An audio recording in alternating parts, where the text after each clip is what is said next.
Welcome to Blizzard Fire. We hope this video helps fire up your solution. You start by confirming the sock's proxy address and port, because you need exact values to connect. Once confirmed, install a Sockscapable client app or a VPN-like app that supports socks.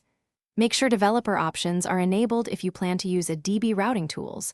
This avoids wireless hurdles. Next, open the Proxy app, enter the IP and port, pick authentication if required, and save the profile. This begins the live connection process. Now configure routing.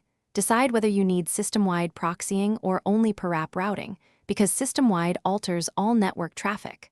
Once chosen, set authentication, use username/password or an SSH key for better security, and if offered, choose SOCKS 5 for DNS outside option. After saving, start the proxy and monitor logs. Use a browser or a single app to verify traffic flows through the proxy. If using a DB port forwarding, finish by ensuring DNS and IP traffic are routed correctly.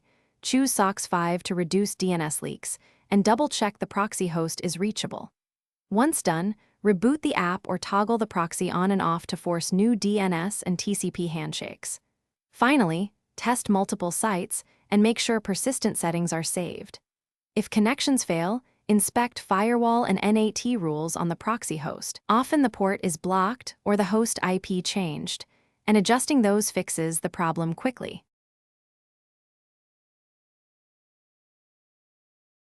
Thanks for watching. If you found this helpful, don't forget to like and subscribe.